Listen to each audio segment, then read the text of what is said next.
I always thought the end of a marriage would come with screaming, accusations, maybe even tears. I thought it would be loud, chaotic, something you could prepare for. But when the moment came, I didn't raise my voice. I didn't ask questions. I didn't fight. I just walked away. And now she's searching for me, drowning in regret, reaching for something that no longer exists. Let me take you back to the night everything changed. A stranger in my own home. The air in our house had been different for months. It's hard to explain unless you felt it, like stepping into a room that looks the same but feels wrong, as if the walls are holding secrets. I didn't want to believe it at first. Maybe it was stress. Maybe it was just me. But that night, when I opened the front door, I knew. The house was dimly lit, the glow from the kitchen casting long shadows. I could hear soft laughter, not just any laughter, but hers. The kind I hadn't heard in years. The kind that used to be just for me. I followed the sound, my heartbeat heavy in my chest. And then I saw it. She was sitting at the kitchen table, her phone in her hand, smiling in a way she hadn't smiled at me in a long time. That was my first warning. But it was the way she looked at the screen, the way her fingers traced over it, that sent ice through my veins. I don't know how long I stood there before she noticed me. But when she did, I saw it, the flicker of panic before she forced on a neutral expression. "Hey," she said, slipping her phone face down on the table. "You're home early." I wasn't. I set my keys down, keeping my voice even. "Who were you talking to?" A hesitation. Small. Barely noticeable. But I caught it. No one. Just a friend. And that was the first real lie. The slow collapse. I wanted to believe her. Maybe if I had come home a year earlier, I would have. But I had already spent too many nights feeling like a stranger in my own marriage. Too many moments catching glimpses of something just beyond my reach. Texts she didn't answer around me. Late-night showers that lasted too long. The way she started sleeping facing away from me. I wasn't paranoid. I was watching it happen in real time. That night, I didn't push. I didn't ask again. Instead, I started paying attention. And the more I saw, the more I realized I had already lost her. She just hadn't told me yet. The breaking point. The moment of truth didn't come with a grand confession. There was no caught-in-the-act explosion. It was small. Quiet. I was leaving for work one morning when I forgot my wallet. I stepped back inside, moving toward the kitchen where I had left it on the counter. And that's when I heard her voice, soft, urgent. "I miss you too." The words were barely above a whisper, but they stopped me cold. She wasn't talking to me. She didn't see me at first. She was too focused on the phone pressed against her ear, her fingers idly toying with her wedding ring, turning it, twisting it, like she wasn't sure whether to take it off. "I know," she continued, voice low. "I wish last night didn't have to end either." I don't remember grabbing my wallet. I don't remember walking back out the door. I just remember the silence, the kind that wraps around you when you finally understand that the person you love is already gone. I didn't confront her. I didn't call her out. I just left. Now she's drowning in regret. That was 3 months ago. I disappeared that day, not in the literal sense, but in the way that mattered. I stopped trying. I stopped caring. And 1 week later, I packed a bag and walked away without a word. She's been trying to find me ever since. The calls started first, then the texts, then emails, messages through old friends. I haven't answered a single one. And now, I hear she's unraveling, crying to anyone who will listen, searching for me like she's lost something precious. But here's the truth. I didn't disappear. She did. And I'm finally starting to live again. I remember the exact moment I decided I was done. It wasn't a single grand betrayal, not the kind of thing you see in movies where a husband walks in to find his wife in bed with another man. No. My story was quieter, more insidious. It was the accumulation of 1,000 little betrayals, each one stacking up until I could barely breathe under the weight of them.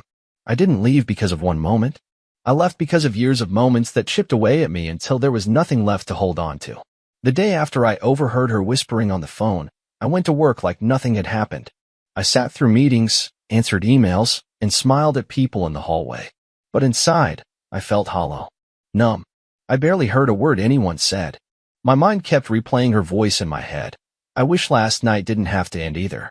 I wanted to tell myself that maybe I had misheard. That maybe she was talking to a friend. Maybe, just maybe, I was overreacting. But deep down, I knew better. I knew that a faithful wife doesn't whisper like that. She doesn't say things like that. She doesn't sound guilty. I didn't confront her that night. Or the next. Instead, I did something I never thought I would do. I started watching her. Not in a possessive, controlling way, but in the way a man does when he realizes he might be sharing his life with a stranger. She started dressing differently. Not drastically, but enough for me to notice. She'd always been beautiful, but suddenly, she was putting in extra effort. Wearing perfume just to run errands. Taking longer to get ready for the gym.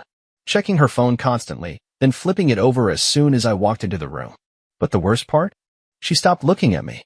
There's something about a woman's gaze when she loves you. Even after years together, you catch little moments, her eyes softening when she sees you after a long day, the way she lingers just a little longer when she thinks you're not looking. But that was gone. She looked at me the way you look at a coworker you barely know. Polite. Empty. The breaking point came 2 weeks later. I had been playing along, acting like nothing was wrong.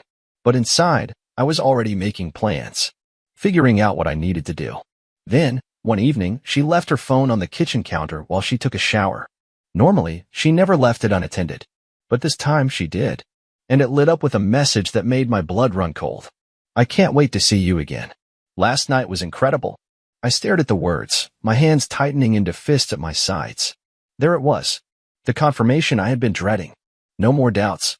No more second-guessing. I heard the water stop upstairs. Heard her humming to herself as she grabbed a towel. And in that moment, something inside me just shut off. I didn't storm upstairs. I didn't demand answers. I didn't even touch her phone. Instead, I walked to her bedroom, opened my closet, and pulled out a suitcase. I packed. Calmly. Methodically. I didn't take everything, just the essentials. Enough clothes for a while. My passport. A few personal things. By the time she came downstairs, I was already at the door. She froze, still drying her hair, her expression twisting into confusion. Where are you going? I looked at her, really looked at her, for what felt like the first time in years. And all I saw was a woman I no longer recognized. I took a deep breath and said the only thing that felt right. I'm done. She blinked. What? I know, I said simply. I know everything. I expected her to deny it. To lie. To scramble for an excuse. But she didn't. She just stood there, her face paling, her mouth opening and closing like she was struggling to find words. For a long moment, neither of us spoke. And then, her voice barely above a whisper, she said, "Please don't go."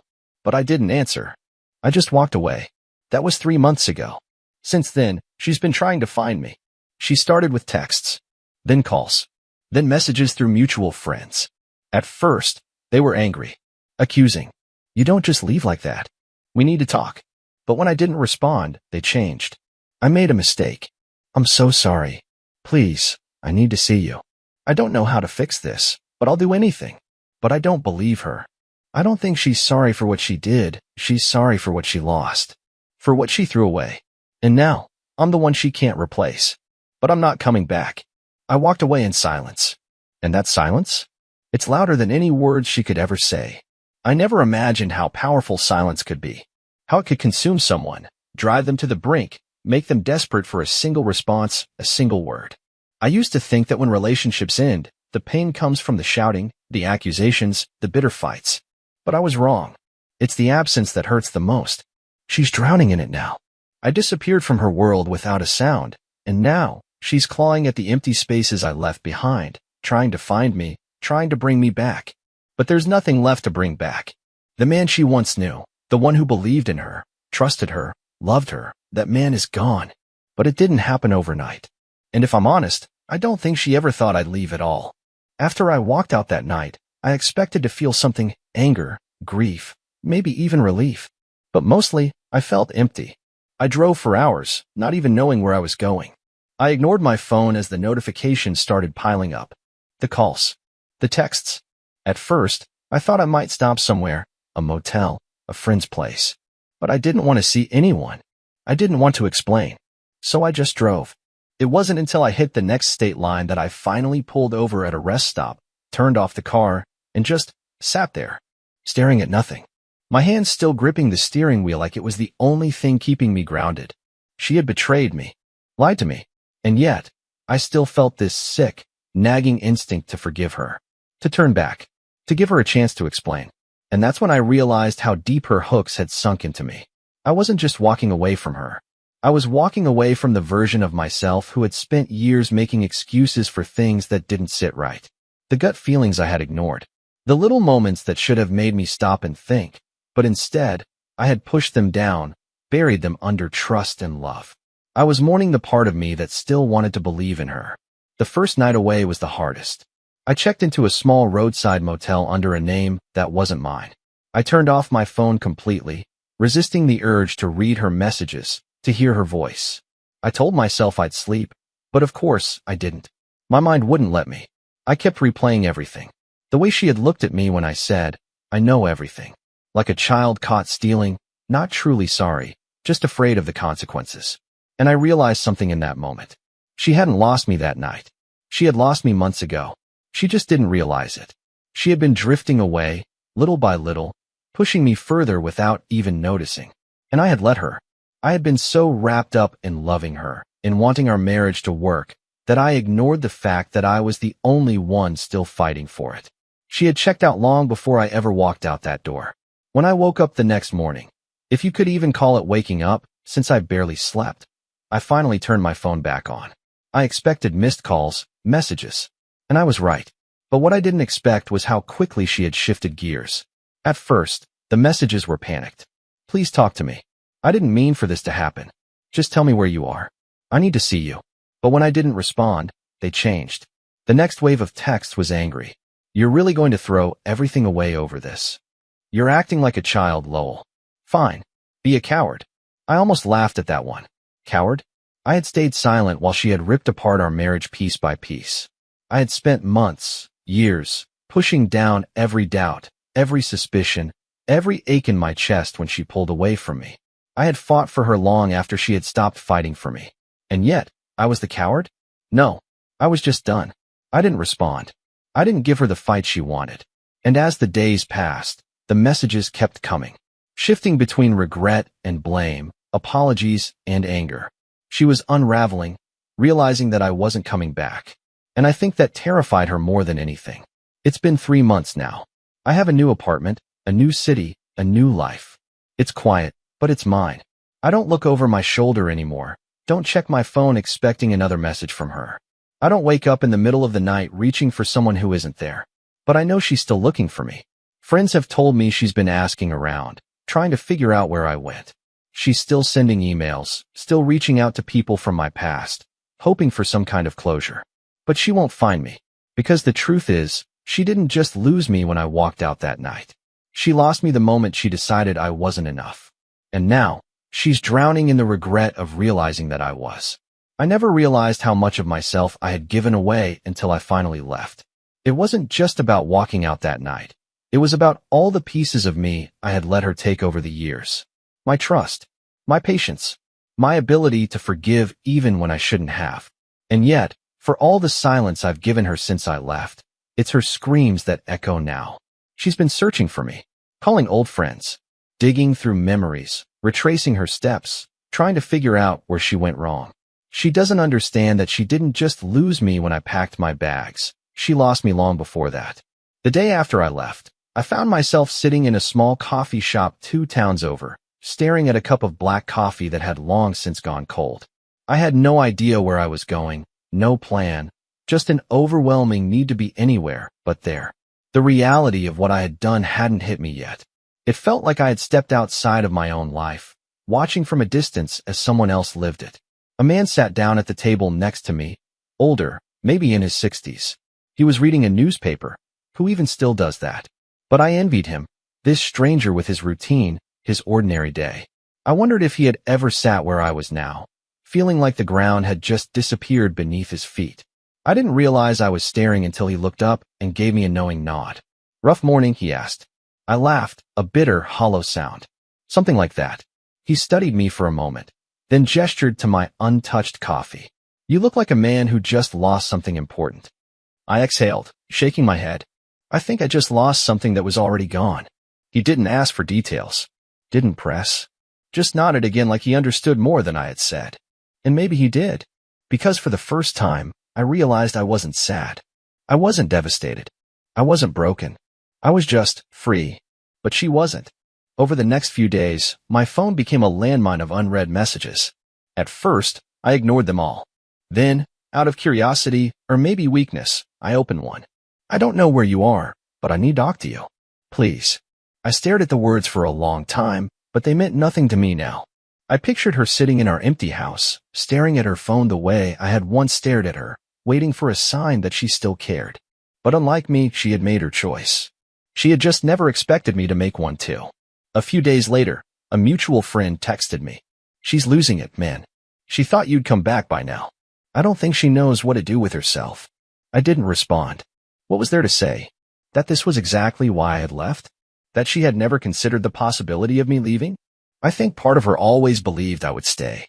That no matter what, I would be there. That my love was an unbreakable safety net she could keep falling into. But the thing about safety nets? Eventually, if you take them for granted, they disappear. And now, she was falling with nothing to catch her. I started over. A new town. A small apartment. A job that didn't require me to sit in the same office where I had once planned a future with a woman who never planned one with me. At first, I thought I'd feel lost. But the truth? I had never felt more found. I took up running again, something I had given up when our life got too busy. I cooked meals for myself instead of eating whatever takeout she had brought home. I spent weekends reading instead of waiting for her to finish working late. I was me again.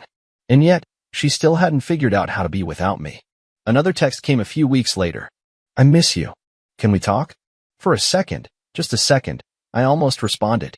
Not because I wanted to go back, but because I wanted to hear it. The regret. The realization. The understanding that she had thrown away something she could never get back. But I didn't need to hear it. I already knew. Because the silence between us was saying everything. 3 months turned into 6. The text slowed down. The call stopped. I heard from a friend that she had tried dating someone new, but it didn't last. She wasn't the same. She had changed. No, she hadn't changed.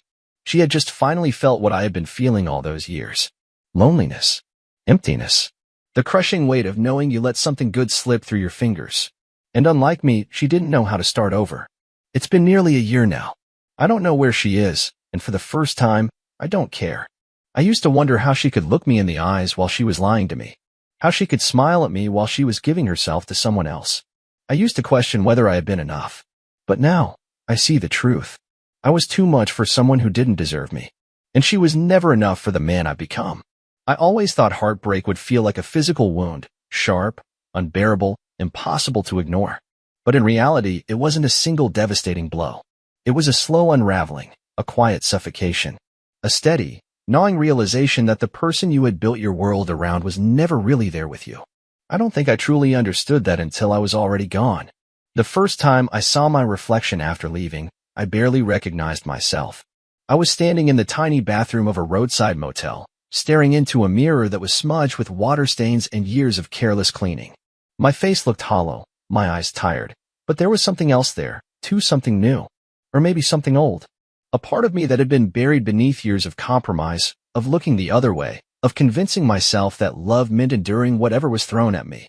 But now, there was a flicker of something unfamiliar. Relief. It startled me. Shouldn't I be grieving? Shouldn't I be breaking apart? I had just walked away from a marriage, from a woman I had once planned a future with. And yet, standing in that damn, run-down bathroom, I felt something I hadn't felt in years. Freedom. I stepped back, gripping the edge of the sink, breathing in deeply. It felt like I had been holding my breath for years, and only now, in this moment, I was finally letting it out. That's when my phone buzzed. I knew it was her before I even looked. For a second, I almost didn't check. But curiosity, weakness, won out. I grabbed my phone off the counter and stared at the screen. 24 missed calls. The latest text read, "Lowell, please. I need to talk to you." I exhaled slowly, my grip tightening around the phone. The old version of me, the one who would have done anything to fix things, to find a way to make it work, he would have answered. He would have listened to whatever half-hearted apology she had come up with. Let her twist the narrative. Let her convince him that it was all just a misunderstanding. But that man didn't exist anymore. I locked the phone and set it down. I don't think she expected me to stay silent. At first, I'm sure she thought I was just being dramatic. That I would cool off, come home, that we would sit down and talk, like we always did, meaning she would cry, I would cave, and nothing would really change. But I didn't come home. And that's when the desperation started. Friends began reaching out. People I hadn't spoken to in years suddenly had reasons to check in. Hey, man, I ran into Ellie the other day. She looked wrecked. What's going on? Dude, she's been asking about you. She's losing it. I don't know what happened, but she keeps saying she needs to explain. I ignored them all. She wasn't sorry, she was panicking. There's a difference. She wasn't mourning me. She was mourning the idea of me. The safety net. The guarantee that no matter how many times she pulled away, no matter how much she took me for granted, I would always be there. But the truth is, she had been living without me for a long time. She just hadn't realized it until I was the one who left first. Months passed. The texts became less frequent, then stopped altogether. The calls dwindled, then went silent. At some point, I think she accepted it, understood that I wasn't coming back. Or so I thought. Because one day, out of nowhere, I got an email. The subject line was empty. I hesitated before opening it, my stomach twisting with something I couldn't name. Inside, there was just one sentence. I don't know how to live with what I did. I stared at it for a long time, waiting for something: anger, satisfaction, closure. But I felt nothing. She was unraveling, drowning in the consequences of her own actions. She wanted absolution. She wanted me to tell her it was okay. But it wasn't. And it never would be. I closed my laptop. For the first time in a long time, I felt at peace. She was lost now. But I was finally free. I used to think that when a relationship ends, there's always a final moment, something definitive. A slamming door. A fight that can't be taken back. A single, explosive event that marks the point of no return. But I've come to realize that some endings are quieter. They happen long before anyone says the words out loud. By the time I left, I had already been gone for a long time. Maybe that's why it didn't hit me right away. Why I didn't feel that sudden rush of pain or grief. Because the version of me that loved her, that believed in her, had been dying for years, chipped away by small betrayals and quiet disappointments. I was just the last one to figure it out. But she's only realizing it now. The days after her last email were strange. I kept expecting another message, another attempt to reach me. But there was nothing. Silence. And I think that's what made me uneasy. Because I knew her. Ellie wasn't the type to just let things go. If she wasn't calling, if she wasn't begging, if she wasn't still trying to control the situation in some way, then she had to be planning something. And I wasn't wrong. I was sitting in my apartment one evening, drinking coffee that had gone cold hours ago, when my phone vibrated with a text from an old friend, Devin. We hadn't talked much since I left town, mostly because I had distanced myself from anyone connected to my old life.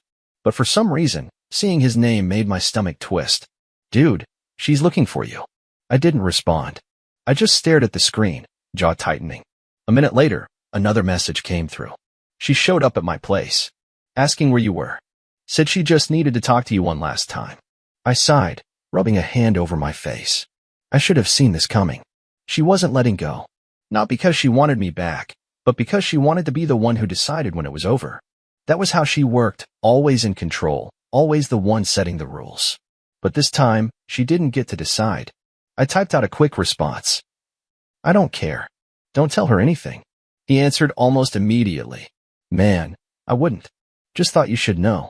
She looked bad. Like, really bad. I stared at the message for a long time before locking my phone and setting it down. I knew what he was doing. He wanted me to feel something: guilt, pity, regret. He wanted me to wonder if I should give her closure, if I should let her say whatever it was she needed to say. But I wouldn't. Because I had needed closure for years. And she had never once cared about that. A week passed. Then another. I started to think that maybe she had given up. That maybe she had finally realized that some things aren't fixable. That I had become nothing more than a ghost to her. Someone she would only remember when the weight of her regret became too much to bear. And then, one morning, I opened my door, and there she was. I froze. For a second, neither of us spoke. We just stared at each other, the silence between us stretching, thick and suffocating. She looked different. Thinner. Like she hadn't been sleeping. Her eyes, once bright and full of life, were shadowed, her face pale. I should have felt something. Anger. Sadness. Vindication. But all I felt was nothing. Lowell, she whispered, her voice barely there. Please. I exhaled slowly, my grip tightening on the edge of the door. What are you doing here, Ellie? Her throat bobbed. She looked at me like she was searching for something, some trace of the man who used to love her, the man who would have let her inside without hesitation. But that man was gone. She swallowed, wrapping her arms around herself. I needed to see you. I needed to explain. I let out a hollow laugh. Explain. She flinched. I know I don't deserve it. Her voice cracked, and she took a shaky breath. I don't expect you to forgive me. I just need you to know that I owe. I shook my head, cutting her off. Ellie. She looked up at me, hope flickering in her tired eyes. I don't care. Her breath hitched. What? I don't care why you did it, I said, my voice steady. I don't care how sorry you are. I don't care what you regret. I exhaled, running a hand through my hair. I needed to hear all of that a year ago. Maybe even 2. But you never cared then. So why should I care now? She opened her mouth, but no words came out. And in that moment, I saw it. The realization. The understanding that this time, she couldn't fix it. That there was no grand speech that would undo everything. That I wasn't going to let her have this moment. She had always been able to win me back before. But now, there was nothing left to win. Tears filled her eyes, but I didn't move. I just stood there, watching as she crumbled under the weight of everything she had done. I had spent years drowning in that pain, waiting for her to notice. And now? Now, it was her turn. Slowly, I stepped back and closed the door. I didn't wait for her to leave. I didn't stand by the window to see if she stayed there, hoping I would come back. Because I wouldn't. Not now. Not ever. The sound of the door closing behind me should have been final. It should have marked the end, the moment she realized that there was no more room for her in my life. And yet, as I stood there, staring at the wood grain, I could still feel her presence on the other side. I don't know how long she stayed. Maybe minutes, maybe an hour. I didn't check. I refused to stand at the window and watch her, refused to let myself be caught in the gravity of her regret. I had spent too much time waiting for her to realize what she had, for her to look at me the way she was probably looking at that closed door now, with desperation, with the kind of pain that doesn't have an easy fix. But it was too late. For months, I had been the one drowning. And now? Now she was gasping for air. I sat on the couch, staring at my phone. There was a part of me, buried deep under all the hurt, that wanted to check if she had called someone, if she had left another message. But I didn't. Instead, I let the silence stretch. And then, as if the universe had some twisted sense of humor, my phone buzzed. I exhaled through my nose, picking it up with more force than necessary. For a moment, I thought it would be another message from Ellie. But it wasn't. It was Devin, the same friend who had warned me that she was looking for me. The same friend who, despite everything, had stayed neutral through it all. I heard she showed up at your place. Of course, he knew. News like that traveled fast, especially in our small circle. I hesitated, then typed back. Yeah, didn't let her in. His reply came almost instantly. Good. But just so you know, she's still not giving up. I stared at the screen, my jaw tightening. What do you mean? A pause. Then, she's planning something. I don't know what, but she said she has to make things right. I figured you should know. I ran a hand down my face. Damn it, Ellie. She never knew when to quit. The next morning, I went about my day as usual. I made coffee, sat by the window, and let the morning sun spill into my apartment. For the first time in a long time, I felt settled. Not happy, not completely at peace, but on my way there. And then, just as I was about to leave for work, there was a knock at my door. For a split second, my stomach dropped. I knew that knock. Slow. Hesitant. I sighed. Ellie, go home. A pause. Then, please, Lowell. Just hear me out. I closed my eyes, counting to 5. I already did. You just didn't like my answer. She let out a shaky breath. I wrote you a letter. I frowned. A letter. She sniffed. I know you won't listen to me, but maybe you'll read this. Please. Just take it. I should have said no. I should have walked away. But curiosity is a dangerous thing. I opened the door just enough to see her, just enough to take the folded paper she was holding out. Her hands were trembling. I didn't say a word. I just took it and closed the door again. I heard her exhale on the other side. And then, after a moment, footsteps retreating. I didn't read it right away. I placed it on the counter and went about my day, refusing to let her drag me back into whatever guilt-ridden spiral she was drowning in. But by the time the sun had started to set, the weight of it was impossible to ignore. So, finally, I unfolded it. Her handwriting was messier than usual, like she had written it in a hurry. Lowell, I know I don't deserve your time. I know you don't owe me anything. But if you read nothing else, please read this. I never stopped loving you. I scoffed. Too little, too late. I kept reading. I don't expect forgiveness. I don't even expect you to respond. But I need you to understand why I did what I did. Not as an excuse. There is no excuse. But because I can't live with you thinking I never cared. You were always so good to me. Too good. And I was selfish. I was stupid. I let my fears and insecurities ruin the best thing that ever happened to me. And when I realized what I had done, it was too late. You had already gone silent. Already disappeared. And I don't know how to live in this silence, Lowell. I don't know how to exist in a world where you don't care anymore. I know I hurt you. And I will never forgive myself for it. But if there is even the smallest part of you that still believes I ever loved you, then please, just tell me that. Tell me I wasn't imagining it. Tell me I didn't completely destroy something real. Because if I did, I don't know how to move forward. I finished reading and let out a slow breath, setting the paper down. For a long time, I just sat there, staring at nothing, waiting for some kind of reaction. But there was nothing. No anger. No sadness. No regret. Nothing. I had moved on. And she was still stuck in the past, trying to reach for something that no longer existed. I picked up my phone, opened her contact, and typed out the only response she would ever get from me. You weren't imagining it. But you lost it. Then I blocked her number. For the first time in years, I felt free. And I knew finally that freedom was forever. The moment I hit block, I felt lighter. Like a chain that had been wrapped around my chest had finally snapped. No more waiting, no more wondering, no more giving her space in my life that she had long since lost the right to occupy. And yet, I knew this wasn't just about her anymore. It was about me. For the longest time, I had been stuck in a cycle, replaying the past, trying to understand how we had gone from everything to nothing. But the truth was, there was no single moment. No clear breaking point. She hadn't woken up one day and decided to betray me. It had been a slow erosion. A million small choices, each one pulling her further away from the woman I thought I knew, until the person she had become was nothing more than a stranger wearing my wife's face. And now, I was finally ready to let that stranger go.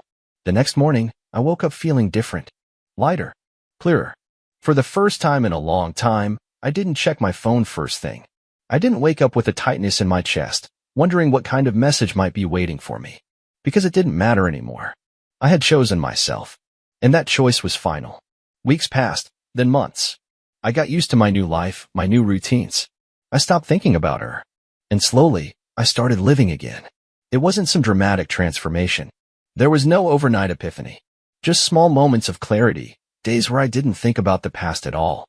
Mornings where I drank my coffee and actually tasted it, rather than just using it to keep myself running. Evenings where I walked through my apartment and didn't feel like I was missing something. Because I wasn't. I had everything I needed. And she? She had nothing but regret. I ran into Devin at a coffee shop one afternoon. We hadn't talked much since everything happened, mostly because I had been distancing myself from anyone who still had a connection to my old life. But when I saw him sitting there, scrolling through his phone, I hesitated for only a second before walking over. He looked up, surprised. Lowell. I nodded. Hey. He gestured to the seat across from him. Join me. I debated it, then sat down. We made small talk for a while. Work, life, the usual. But I knew the real topic was hanging there, waiting to be addressed. And finally, he sighed. You know she's still looking for you, right? I didn't react. I just took a sip of my coffee. Let her. Devin studied me for a moment, like he was waiting for something. Some sign that I cared. That I was still haunted by it. But I wasn't. She's a mess, man, he finally said. It's actually kind of sad. She told me the other day that she wakes up every morning expecting to see a text from you. I set my cup down, exhaling slowly. She'll have to get used to disappointment. Devin shook his head.